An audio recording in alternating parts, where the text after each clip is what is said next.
Yo, salut à tous et à toutes, c'est Kev. Aujourd'hui, on se trouve pour la suite de la fanfiction que j'ai sortie lundi, enfin que j'ai lu lundi plutôt, hein, c'est pas de moi. Donc effectivement, j'en ai pas sorti hier, je vous avoue que j'avais une petite flemme. On doit sortir normalement des vidéos tous les jours. D'ailleurs, si vous voulez rater aucune de celles-ci, vous oubliez pas, vous mettez l'abonnement, la petite cloche, le j'aime, tout ça, vous le savez. Je rappelle, la fanfiction, c'est Un amour interdit écrit par Bellatrix Granger. Le lien de son Wattpad est en description. Allez, c'est parti, on se retrouve pour la lecture. Let's go. Chapitre 2. L'autre préfet en chef. Hermione n'en croyait pas ses yeux. Malfoy se tenait devant elle dans l'appartement réservé au préfet en chef. Toi fit la jeune femme en lui lançant un regard noir. Tu es étonné, n'est-ce pas lui répondit le Serpentard. Moi, je me doutais que tu serais la préfète en chef. Niveau Sainte-Nitouche, on fait pas mieux. Ne me traite pas de Sainte-Nitouche. Oh, excuse-moi, j'avais oublié que tu préférais sang de bourbe. Hermione sortit sa baguette et la pointa sur Drago. Si tu m'appelles encore une fois comme ça, oh, fous-moi un peu la paix, fit Malfoy en se dirigeant vers les escaliers et en la bousculant. Je dis ce que je veux, et c'est pas une sorte de bourbe dans ton genre qui va m'en empêcher. Sur ces mots, il disparut dans sa chambre. Hermione était abasourdie. Elle devait partager ses appartements avec Drago Malfoy, la personne qui pendant toutes ces années à Poudlard l'avait traité de sang de bourbe. Excédée, elle décida d'aller se coucher. Après une nuit agitée, la jeune femme se réveilla en priant pour que tout ça ne soit qu'un mauvais rêve. Malheureusement, lorsqu'elle sortit, elle vit le nom de Drago Malfoy gravé sur la porte voisine. Hermione se dirigea vers la salle de bain pour se préparer, mais lorsqu'elle ouvrit la porte, elle tomba sur le Serpentard avec rien d'autre qu'une serviette nouée à la taille. « On ne t'a jamais appris à frapper, Granger ?» demanda Malfoy d'un ton plus excédé que gêné. « Et toi, on ne t'a jamais appris à te servir d'un verrou, Malfoy ?» répliqua la Gryffondor en sentant le rouge lui monter aux joues. Impassible à cette remarque, Drago se dirigea vers ses habits comme si Hermione n'existait pas. « Si ça ne te dérange pas, j'aimerais bien m'habiller, » dit-il en se retournant. « Alors à moins que tu ne veuilles rester parce que tu n'as jamais vu un aussi beau torse de ta vie, je te prierai de sortir. » Une fois de plus, la jeune femme sentit ses joues s'embraser. « Qui est-il, Granger ?» la taquina Malfoy. « Ne me dis pas que tu n'as jamais vu ton ronron chéri torse nu ?»« Bien sûr que si, » mentit Hermione. « Et il a autant de muscles que toi. »« Alors tu avoues que j'ai beaucoup de muscles ?» répondit Drago en éclatant de rire alors qu'Hermione sortait de la salle de bain, les joues en feu. Elle s'appuya sur la porte qu'elle venait de refermer en pensant qu'il faudrait vraiment qu'ils organisent un planning pour l'utilisation de la salle de bain. La Gryffondor alla donc s'habiller dans sa chambre, puis se dirigea vers la grande salle pour prendre son petit déjeuner. « Coucou Hermione !» la salua Ginny lorsqu'elle arriva dans la grande salle. « Ça va ? T'as l'air fâché. »« Vous ne devinerez jamais qui est l'autre préfet en chef, » répondit-elle en se laissant tomber sur sa chaise. « Qui ?» demandèrent Ron, Harry et Ginny à l'unisson. « Drago Malfoy. » La réaction fut encore plus spectaculaire que l'avait imaginé Hermione. Ron bascula en arrière comme si elle l'avait frappé.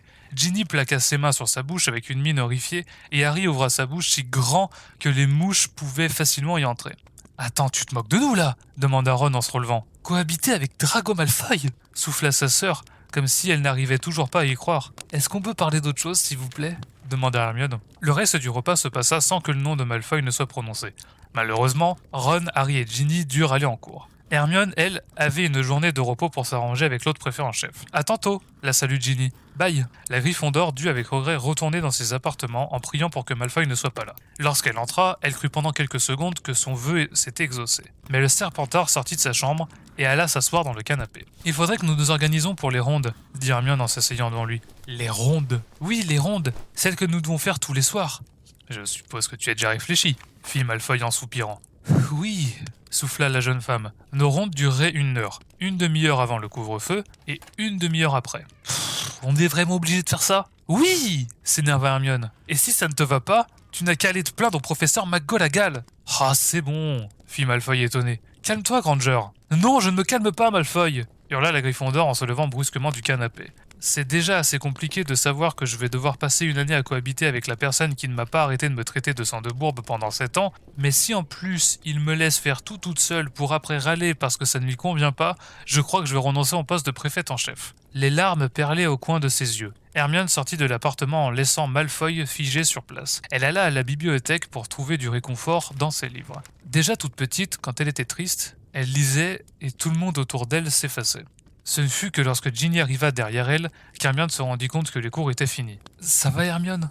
demanda son amie. « Oui, super », mentit la jeune femme. « Ron et Harry nous attendent », l'informa Ginny. « Tu viens ? J'arrive. » Les 2 Gryffondors se rendirent au portrait de la grosse dame. « Hippogriffe » dit Ginny. Le tableau pivota, relevant la salle commune des Gryffondors. « Ah, Hermione, enfin !» s'exclama Ron en la voyant. « On a absolument besoin de toi pour nos devoirs avec Harry. »« Oui, approuva celui-ci. C'était beaucoup plus facile avant que tu aies ton propre appartement. Ah, vous ne changerez jamais. Hermione fit à moitié amusée, moitié excédée. Allez, montrez-moi ça. Tu es la meilleure, Hermione, dit Ron. Moi aussi, tu peux m'aider demanda Ginny. Hermione éclata de rire. Allez, au boulot. Elle passa l'heure qui suivit à aider ses amis pour leurs devoirs. Travailler lui permet de chasser tous ses problèmes, surtout qu'elle le faisait avec ses meilleurs amis. Chapitre 3, Préolard. Les semaines qui suivirent se passèrent presque tous de la même manière. Hermione se levait, allait prendre son petit déjeuner, se rendait en cours, faisait ses devoirs avec ses amis, dînait et allait faire sa ronde avec Malfoy. Un vendredi soir, le professeur McGonagall annonça que les 7e et 6e années avaient désormais le droit d'aller au Préolard quand ils voulaient, et pas seulement lorsqu'il y avait des sorties. Hermione, Ginny, Ron et Harry décidèrent donc d'y aller dès le lendemain.